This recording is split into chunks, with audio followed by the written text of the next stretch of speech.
BFM Business présente Edwige Chevrillon, la grande interview. Bonsoir à tous, bienvenue dans la grande interview. Mon invité ce soir, c'est Stéphane Palaise. Elle est la présidente de la Française des Jeux et on vient d'apprendre à l'instant qu'elle avait réussi son OPA sur le suédois Kindered à hauteur de 90,66%. Bonsoir Stéphane Palaise. Bonsoir Edwige Chevrillon. Merci d'être là. Vous étiez venu, je crois que c'était en janvier, même si l'OPA n'a débuté qu'en février, nous annoncer que vous lanciez cette grande opération à l'aune de la Française des Jeux. Surtout, c'est quelque chose de très structurant. On verra aussi votre titre. Aujourd'hui, c'est pour ça vous avez chat qui rit, chat qui pleure, parce que votre titre en bourse a été assez chahuté, parce que, paraît-il, que Bercy, ou du moins dans le cadre du PLFSS, du projet de loi de financement de la sécurité sociale, pourrait vous taxer. Vous nous direz ce que vous en pensez tout à l'heure. Mais d'abord, revenons sur cette opération. 90,66%, c'est bien. Est-ce que vous espériez mieux ? Non, mais c'est formidable, puisque en fait, on a effectivement, on a vu plus de 90% des titres venir à notre offre, qui était le seuil qu'on avait fixé. Et en plus, il se trouve qu'on avait par ailleurs acheté 1,66% directement. Donc on est largement au-dessus du seuil qu'on avait fixé pour que cette OPA soit un succès. Et donc ce soir, ce qu'on a annoncé, c'est qu'effectivement, cette OPA a été un succès exactement au niveau où on l'avait anticipé, et c'est un niveau qu'il faut quand même aller chercher sur le marché, au prix qu'on avait proposé dès le départ, donc en février, donc 130 couronnes par action. Donc c'est un succès, ça nous permet de donc la clore ce soir, c'est-à-dire on va payer les presque 92% de titres qu'on a effectivement aujourd'hui entre nos mains, et on va laisser 15 jours à ceux qui avaient oublié d'apporter leurs titres pour venir. Et de toute façon, derrière, on a ce qu'on appelle un squeeze-out, c'est-à-dire qu'en fait, on va délister l'entreprise, et les actionnaires qui n'auront pas apporté leurs titres seront en quelque sorte forcés d'apporter leurs titres à ce prix. Même donc, en si fait, vous n'êtes qu'à 92, même si vous n'êtes qu'à 92. Ça s'appelle un squeeze-out. Oui. Donc en fait, c'est le seuil qu'on s'était fixé. Dès le départ, on a annoncé au-dessus de 90%. L'opération est réussie, on l'a fait, et il y a des listings et squeeze-out derrière. Donc tout le monde a été parfaitement informé, et cette opération se déroule exactement comme prévu, et même plus vite que prévu, puisque au départ, on avait fixé une durée maximum de 9 mois, qui nous a mis au 19 novembre, et nous sommes aujourd'hui, si je ne m'abuse, le 3 octobre. Le 3 octobre. Mais alors, pourquoi ne pas continuer très bonne date. Pourquoi ne pas continuer jusqu'au 19 novembre en disant, mais comme ça, peut-être qu'on aura... Parce qu'on a le contrôle. Non, mais on a le contrôle. Oui, donc on prend le contrôle des 92%, donc on les a dans nos mains, et après, on va aller effectivement, de toute façon, payer le reste des titres, soit qui viennent dans la période de 15 jours qu'on leur donne pour venir, si je puis dire, volontairement, soit via le squeeze-out. Donc de toute façon, cette opération, elle est faite. Voilà. D'accord. Et c'est un succès. Et c'est un succès aux conditions... Oui, vous n'avez pas de problème de financement, parce que quand on regarde l'évolution de votre cours de bourse, que j'ai devant moi, alors aujourd'hui c'était un coup de tabac, vous allez nous expliquer... Qui n'a rien à voir avec ça. Qui n'a rien à voir avec ça, bien sûr. Bien sûr. Mais en même temps, est-ce que ça ne limite pas un peu cette baisse du cours de la FDJ? Pas du tout, non. Pas du tout. En termes de financement, non, parce que ce qui est important est bouclée. L'opération, en fait, tout ça, ça a aussi été bien prévu dès le départ, puisqu'en fait, nous avons aujourd'hui un pré-relais qui donc nous a été proposé par des grandes banques, donc d'un montant de plus de 2 milliards, et nous avons par ailleurs de la trésorerie. Donc nous sommes en état de mobiliser notre pré-relais, que nous allons ensuite refinancer par une opération obligataire que nous allons monter dans les prochaines semaines. Donc tout ça est parfaitement préparé. Et encore une fois, la baisse du cours de bourse, ça n'est jamais une bonne nouvelle, et on va y revenir, mais ça n'affecte absolument pas notre capacité à financer cette opération qui, depuis le début, a été vue par les marchés et les investisseurs comme une opération tout à fait positive, avec une capacité de l'entreprise à la financer dans de très bonnes conditions, compte du fait que nous sommes très peu endettés aujourd'hui et que nous générons beaucoup de cash. On verra pourquoi vous avez été chahuté en bourse, c'est notamment parce que, je le disais, il y aurait, paraît-il, une volonté de Bercy de taxer les jeux d'argent. On verra ça. Restons quand même sur cette opération, parce que cette opération, elle est importante pour la Française des Jeux, parce qu'elle vous donne une dimension vraiment européenne. Vous allez devenir un deuxième opérateur européen sur les jeux en ligne notamment. Et là, il y a deux facettes structurantes dans cette opération. On va rappeler Kindred, c'est surtout Unibet. C'est comme ça qu'on connaît. Alors, c'est la marque la plus connue de Kindred. Kindred, effectivement, c'est le nom de l'entreprise, du groupe coté sur les marchés, mais qui n'est pas une marque grand public. La marque grand public la plus connue en matière de paris sportifs, c'est Unibet. C'est la marque de la filiale de Kindred en France, donc qui va être consolidée avec nos propres activités de paris sportifs en concurrence. Donc c'est une opération effectivement qui va créer en fait un nouveau groupe, qui va être un groupe dans lequel nous aurons toujours la majorité de nos activités qui seront des activités de loterie exercées donc en monopole. En France pour l'essentiel, aussi en Irlande, puisque vous vous rappelez qu'on a donc racheté l'opérateur de loterie irlandais. Donc, en deux mots, la FDJ, c'est quoi les trois produits phares? Non, mais on vous connaît. On va parler forcément du patrimoine, même si c'est ça qui nous intéresse, la loto du patrimoine. Mais voilà. Attendez, pardon, les produits phares de la FDJ et ensuite de la loterie, de la loterie, oui, de la loterie. Les produits phares de la loterie, donc c'est nos grands jeux de tirage, Euro-Million, Loto. Nos grands jeux de grattage, et il y en a énormément, notamment Cash, qui est un des jeux les plus connus, et au sein desquels, effectivement, on a aussi des jeux qui financent des causes d'intérêt général, qui ne sont pas les plus importants en termes de chiffre d'affaires, mais qui sont très importants en termes d'image. En termes d'image et en termes de lien avec nos causes d'intérêt général, le territoire et l'ensemble de ce que nous redistribuons en fait sur le territoire français. Donc tout ça va rester.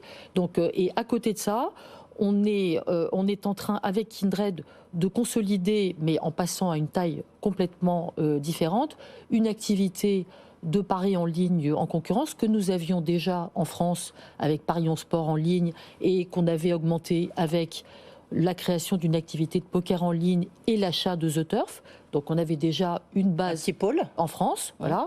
Et là, clairement, on passe à une taille totalement différente puisque on va se retrouver avec en gros un tiers de nos activités du groupe, du nouveau groupe, qui seront sur ces activités de paris en ligne en concurrence et qui seront aussi donc très importante sur le plan européen, puisqu'on sera présent en dehors de France sur une dizaine, sur 7 des plus grands marchés européens sur lesquels on a des positions très importantes. Donc on change complètement d'échelle et en termes d'activité de paris en ligne en concurrence et en termes aussi de présence sur l'ensemble des marchés européens. Et donc on devient effectivement... Oui, parce que Kindred est présent aux Pays-Bas, Royaume-Uni, Pays-Bas, Royaume-Uni, Suède, France, Suède, Finlande, Belgique, Pologne. Voilà. Donc c'est vraiment un opérateur qui d'un coup nous fait devenir un opérateur européen. Cette opération, on voit bien que Kindred donc, était encore un groupe suédois. Vous pourriez la répéter avec le même type d'opérateur, mais plutôt tourné vers le sud, en fait, pour devenir vraiment un grand groupe européen? Mais, non, mais je sais pas, ça fait partie de votre stratégie? Non, mais il n'y a pas de, j'allais dire, de réponse de principe à cela. Notre stratégie, ça consiste à effectivement devenir un champion européen sur nos deux activités qui sont d'un côté la loterie et de l'autre côté les paris en ligne en concurrence. Voilà. Donc il se trouve vous pourrez faire Kindred, des acquisitions.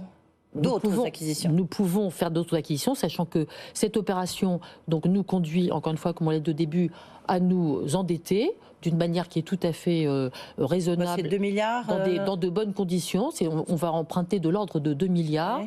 Avec un rating investment grade dans nos plans, et donc qui va nous donner un bilan qui va être un peu plus leveragé qu'aujourd'hui, mais dans des conditions qui restent extrêmement prudentes et qui est vu favorablement par nos investisseurs. Et l'émission obligatoire dont vous parliez tout à l'heure, elle sera de ce montant-là, oui. C'est 2 milliards. Oui, d'accord. Okay. 2 milliards à peu près, c'est l'ordre de grandeur qu'on annoncera. Et donc, après, on va, grâce à notre capacité à générer de l'EBITDA et des cash flows, on va gentiment se désendetter, ce qui nous reconstituera une capacité de faire d'autres opérations. Oui. Mais là, c'est quand même une opération qui bien sûr. Il faut le temps de la digérer. Oui, non, ça c'est sûr. Non, mais ce que je veux dire, c'est que là, vous couvrez une partie de l'Europe, donc logiquement, on se dit, vu l'extérieur, bah tiens, quand est-ce qu'elle va couvrir le reste de l'Europe? Voilà. Il faut trouver okay. les bonnes cibles au bon prix. Donc, il n'y a pas de magie dans ce domaine. Il y a juste la Commission européenne, vous êtes dans son œil, ou plutôt dans son champ de tir, dans sa ligne de tir depuis 2021, sur la question du monopole. Beaucoup s'inquiètent en disant vous avez déjà payé une soulte. Cette soulte, ça pourrait aller jusqu'à 1 milliard d'euros. Non. Comment est-ce que vous voyez les choses et quand est-ce qu'on aura enfin la décision définitive? Alors, si ça ne tenait qu'à moi, on l'aurait déjà. Mais en fait, en réalité, c'est un dossier sur lequel la Commission européenne a ouvert une enquête contre l'État français pour aide d'État, qui effectivement, je suis d'accord avec vous, a duré beaucoup de temps. Nous pensons que nous touchons quand même la fin de ce processus, puisque nous avons compris que la Commission sortante, qui est toujours en activité, voudrait régler ce dossier avant de laisser la main à la nouvelle commission, donc c'est éminent. Qui, comme vous le savez, va prendre ses fonctions plutôt novembre. Donc, dans le courant du mois d'octobre, nous espérons effectivement avoir de bonnes nouvelles sur ce sujet. Pour l'instant, vous avez payé quoi, 368 non. Oui, 368 millions. Vous espérez évidemment en rester là. Vous pensez qu'il y aura quand même un petit surplus? Il y aura peut-être un petit surplus, mais comme nous l'avons dit, nous pensons qu'il devrait, comme nous avons bien travaillé sur les argumentaires juridiques et que nous pensons que nous avons bien démontré que, la manière dont cela a été appréhendé par l'État français est juridiquement tout à fait conforme à ce que a été expliqué dans la privatisation. Après, il peut y avoir, j'allais dire, un ajustement de calcul, mais qui ne peut pas, à notre sens, dépasser effectivement une fourchette de l'ordre de 300 et quelques millions d'euros. Donc nous pensons que... Comme on y est déjà, donc vous estimez que vous avez 300 millions en plus. C'est parce qu'il y a les chiffres qui ont été évoqués globalement au moment où ça a été fixé, en fait, allaient jusqu'à de l'ordre de 700. Et donc, nous pensons que s'il y a quelque chose en plus, ça ne peut que se situer dans cette fourchette globale-là. Et donc, nous sommes plutôt dans des centaines de millions d'euros, petites centaines de millions d'euros, si ça existe. Voilà, que nous avons parfainement pris en compte, et donc pas du tout dans le milliard. D'accord, voilà. Ok, voilà, comme ça. En dessous de 700, on va autour de 700. Non, de 300, parce qu'on a déjà payé 368, et en fait, donc c'est entre 368 et 700, donc 300 millions, 368 maximum, en fait. C'est ça l'ordre de grandeur du supplément possible, donc on est dans cette fourchette-là, et pas de 700, de 368. Le monopole, au moins, la partie monopole, avec cette opération, elle n'est plus qu'à 70% à peu près, ça sera ça? Oui, c'est ça, oui. Donc c'est un argument de plus pour dire que grosso modo, il y a moins de monopole, enfin 70%, ça reste quand même... Non, ça n'a rien à voir. Ça n'a rien à voir. Alors, maintenant... je le disais tout à l'heure, vous avez été très chahuté en bourse aujourd'hui, vous avez perdu 6%, enfin du moins votre titre, parce que il y a des informations de nos confrères Les Échos, comme quoi les jeux d'argent, et donc évidemment la FDJ, sont dans le viseur. Tout le monde cherche à faire des économies. On a un budget 2025 qu'ils n'arrivent pas à bloquer parce qu'on a essayé de comprendre qu'est-ce qui se passe. Peut-être que vous avez une explication, vous connaissez bien Bercy. Et puis, en plus, dans le cadre du PLFSS qui est voté juste après, le projet de loi de la finance de sécurité sociale, il y aurait une taxation sur les jeux d'argent et sur vous à 2 niveaux. CRDS, CSG. Bon, votre taxation, c'est très compliqué, on ne va pas forcément entrer dans le détail. Alors, qu'est-ce que vous dites, vous? Alors, moi, ce que je dis déjà, c'est que la première chose, c'est que la FDJ, c'est un contributeur majeur en termes de fiscalité sur les jeux au budget de l'État. Donc, nous avons versé l'année dernière 4,3 milliards d'euros. Voilà. Donc nous sommes un contributeur très important. Donc c'est pas comme si on était on était sous-fiscalisé. La France est un pays d'ailleurs, tout le monde le sait, dans lequel le niveau de fiscalité sur les jeux d'argent est élevé. Ouais, voilà. Donc ça, je pars de là. Ça c'est la première chose. Ouais. Deuxièmement, moi j'ai été très simplement, puisqu'il s'agit effectivement, ce que vous évoquez, concernerait potentiellement le projet de loi de finances pour la sécurité sociale. Donc moi j'ai été vérifiée à la source et aujourd'hui il n'y a pas de mesure de ce type dans le PLFSS, mais qui n'est pas encore évidemment adopté. Mais mes informations sont que ça n'a pas, il n'y a pas de base, il n'y a pas de décision du gouvernement de mettre ce type de taxation, qui par ailleurs, et là ça nous amènerait à rentrer dans les détails, quand même un peu, ouais. dans les détails, qui de toute façon est un système extraordinairement peu efficace pour le gouvernement lui-même pour ramener des recettes supplémentaires. Mais je ne veux pas me livrer à l'explication sur ce sujet. Mais de toute façon, aujourd'hui, ça n'existe pas. Ça n'existe pas, il n'y a même pas une piste, des pistes. On vous dit, ça n'existe pas. Qu'il y ait des gens qui, dans des bureaux, cherchent des recettes complémentaires, c'est possible. Oui, non mais vous, pas la même je ne sais chose pas si vous avez le ministre ou pas, je ne sais pas, mais... Voilà, ben moi, j'ai parlé... Et il vous a dit non? Moi, j'ai vérifié dans l'appareil d'État ce qu'il en était, et aujourd'hui, ça n'est pas la position du gouvernement que de mettre ce type de mesures dans le PLFSS. D'accord, ça c'est pour le PLFSS. Mais, on vient d'en parler, la Française des Jeux, elle fait plus d'1 milliard d'euros de chiffre d'affaires. Donc vous allez bénéficier de cette surtaxe ou pas? Attendez, la Française des Jeux, elle fait aujourd'hui 2,6 milliards de chiffre d'affaires. Et après, effectivement, il y a la question d'une surtaxe sur l'impôt sur les sociétés, qui ne porte pas sur le chiffre d'affaires, mais qui porte sur les bénéfices. Sur les bénéfices. Bien sûr, mais c'est... Si, pardonnez-moi. Oui. C'est en fonction du chiffre d'affaires. Donc c'est pour ça que je citais ce chiffre-là. Non, bien sûr, oui. Voilà. Donc, ce que je veux dire, c'est que moi, je n'ai pas de détails sur ce sujet, pardon. Oui, il y en a un petit peu partout, là, vous avez vu. Mais je n'ai pas d'informations privilégiées sur ce sujet. Mais là, c'est le ministre de l'économie et des finances qui a présenté ça ce matin. On n'a rien compris, mais c'est une mesure générale qui porterait sur les grandes entreprises. Si nous faisons partie des grandes entreprises, nous serions assujettis à cette mesure. Mais là-dessus, je n'ai rien à dire de plus aujourd'hui. Bah si, vous pourriez dire comme beaucoup en disant, mais attendez, on a déjà un taux de fiscalité dément en France. Je ne le souhaite pas. Je ne le souhaite pas. J'attends de voir ce qui est proposé. Je ne le souhaite pas. Après, je suis parfaitement informée du fait que le gouvernement cherche une contribution exceptionnelle des grandes entreprises pour améliorer la situation des finances publiques. Ça, c'est clair. Ça, je peux vous le confirmer sans être ministre. Et j'attends de voir. Voilà.